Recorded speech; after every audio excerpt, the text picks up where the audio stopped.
I always thought that I was just lucky to have come together with a company and be in a company where things were just ripe and ready for growth. I thought it was luck. Even as we kept growing and building and expanding and pushing, I thought it was luck. Anybody could run this business and it be successful. And then I sold it. And I watched the new owners tank it in the space of months. It just turned around and just started doing a spiral right into the ground.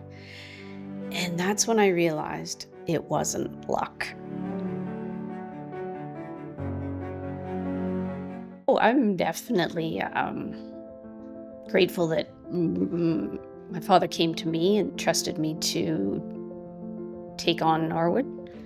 Obviously, it was, as I say, it was one of the two biggest privileges of my life. It's not just the money that flows from it and the success from a financial perspective. It's the learning that and the experiences that I've had simply running a business, being a leader, leading people. How in heaven's name do you do that? I started by simply looking around thinking, well, that looks like an opportunity, or that looks like it could use some improvement. And I evolved as the company evolved. Where I eventually got to, though, in the last number of years at Norwood, I could see the potential of where it could go. So it's funny, you think you start with a funny little one product business, and by the time I was at the end of my career with Norwood, I could see the path for Norwood to get to $1 billion business, and no problem. And that was my goal, and I was going for it big time, and that's where we were headed.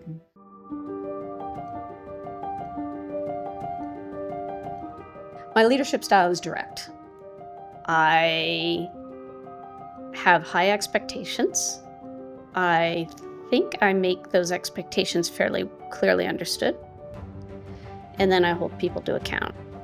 I am eternally grateful to anybody who works in collaboration with me. And that's how I really see it. And I used to say this, we've got to be paddling in the same direction. And there was nothing more intoxicating than having staff believe and be passionate and be paddling in the same direction. I am a strong believer in values, and I have very strong values. I have a very strong moral compass. I believe that no matter what, you can run a business, you can run your life. Come here, sweetie. True to your values. You don't have to compromise. Even in business, there are people who think, well, this time, I don't have to play by the rules. Or I'll screw this guy over a little bit type thing. And that's a horrible way to say it, but that's the way people are, right? And I don't believe that at all. I think you can be totally successful and play fair and be true to your values and do right by all those around you.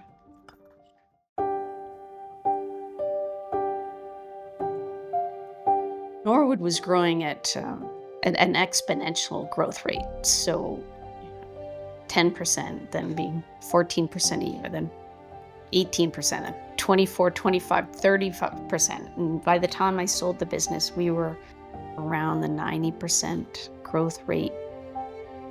As I say, I was banking on it being $1 billion business in 10 years. I had absolute faith that that's where it would be.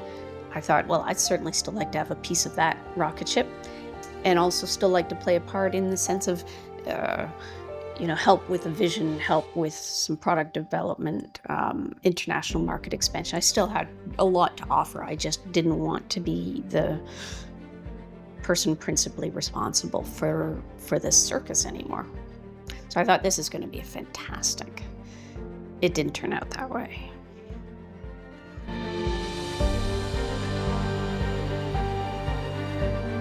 When they bought the place, the rocket ship as I called it, the golden goose, laying the golden eggs.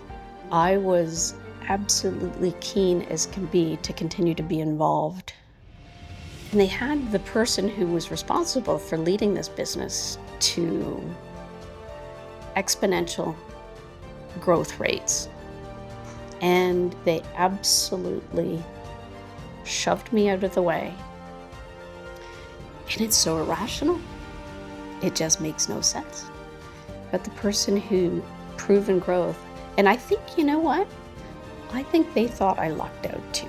I think that they thought that that company was going to grow no matter what. And here was this little blonde girl in Canada who somehow managed to do it.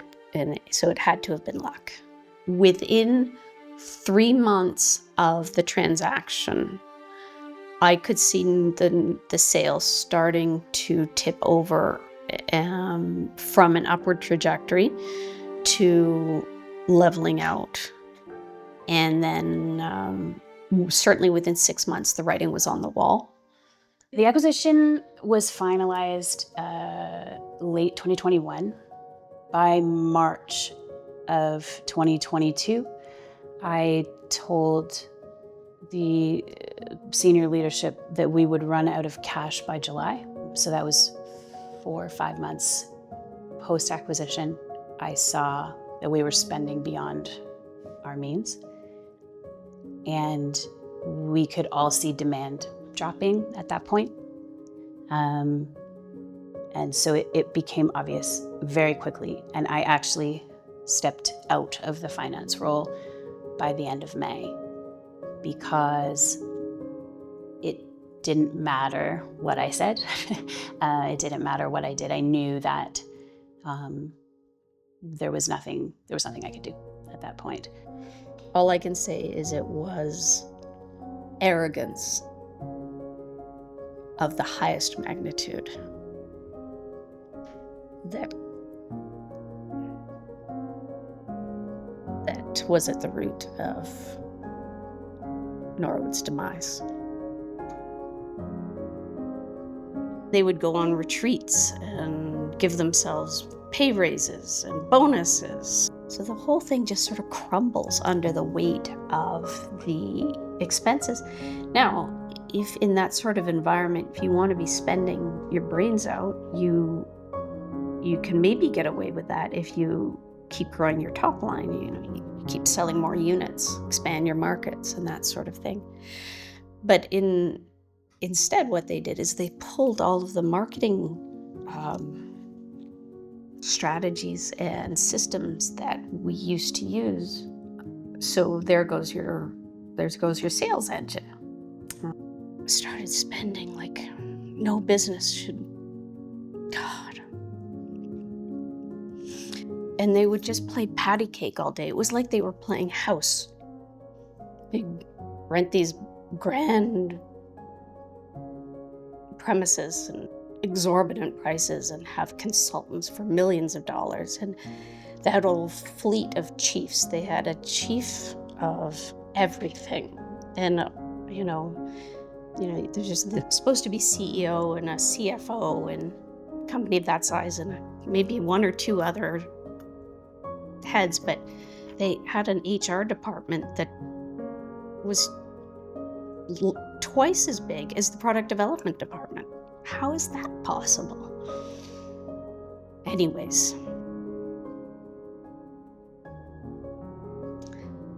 they sucked it dry. It's inevitable, of course, at that point. The writing's on the wall. To know that something that you spent years putting blood, sweat, and tears into, poured my soul into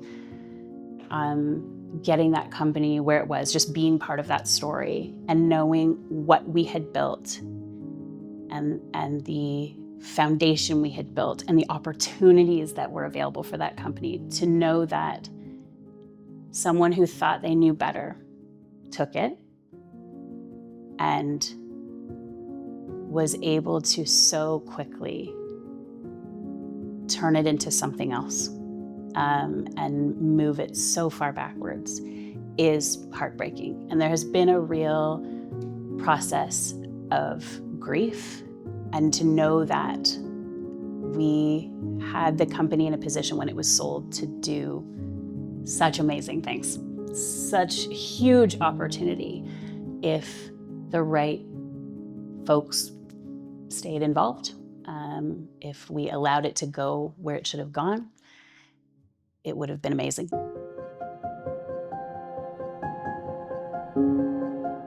Anybody who is familiar with where Norwood was and familiar with the story, it's almost incomprehensible. And people say, they almost say, don't believe it. Like, as though that I must be making it up. And I felt powerless to do anything. I couldn't do anything to stop them making the decisions they were making. And I kept saying to them, I would call them and send them emails and letters, trying to plead with them to see the decisions that they were making catastrophic.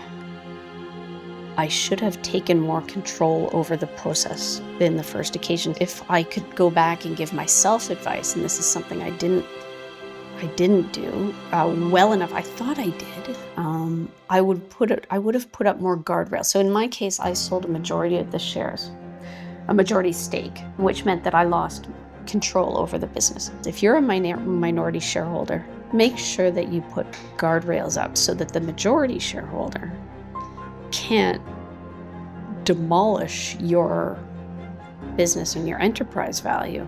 Right now, as we speak, it's in receivership, and it will go through the CCAA process, and what assets are there, which is principally the intellectual property, the patents and the trade names, trademarks, and whatever inventory is there will get sold off.